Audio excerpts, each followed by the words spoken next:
Yeah.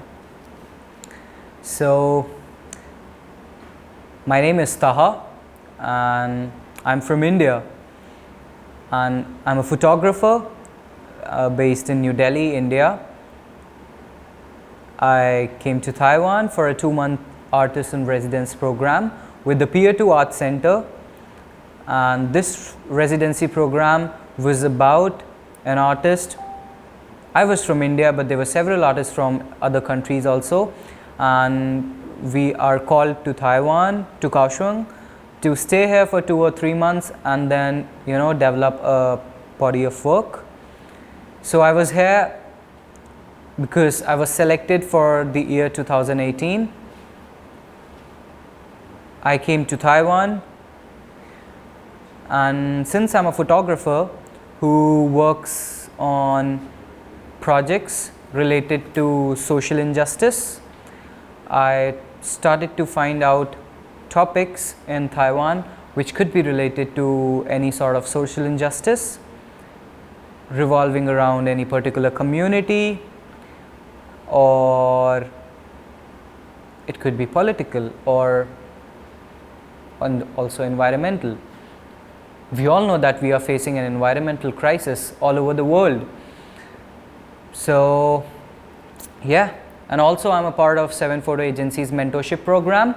So when I was brainstorming in Taiwan about the subject that I want to pursue, I just came to know that my agency was actually holding a global protest, and it was acting against the climate change globally by actually asking all of the photographers and the mentees and the members to work and shoot on the protest during the climate change week.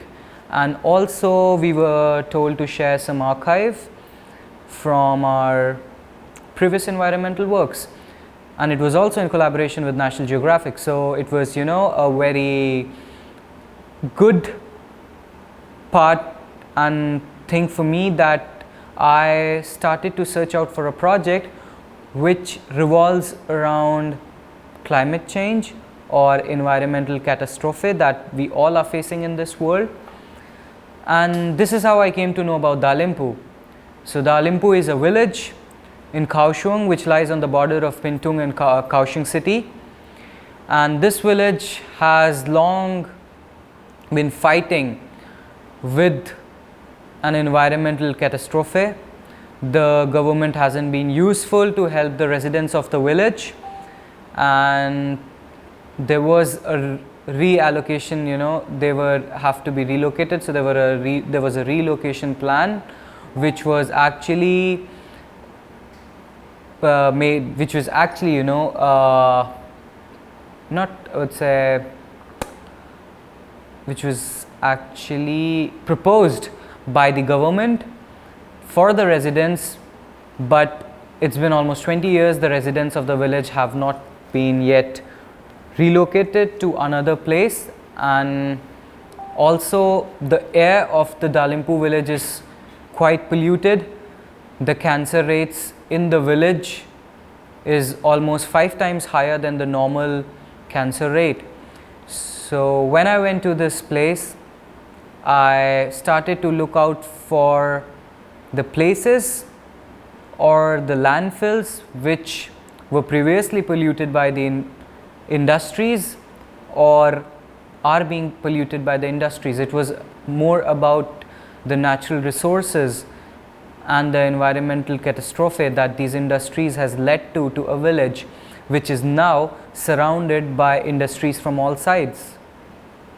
And these industries, they smoke out, they actually throw out smoke and fumes and toxic elements all around the day, and this is what the air of Dalimpu village is about, and the people that breathe it. I started to work on it. I went to places which were landfill and were previously polluted by China steel, I went to places where the air was not proper to breathe, and I went to places to see where the water and the seashore was polluted by the chemicals which were released into the water by these factories.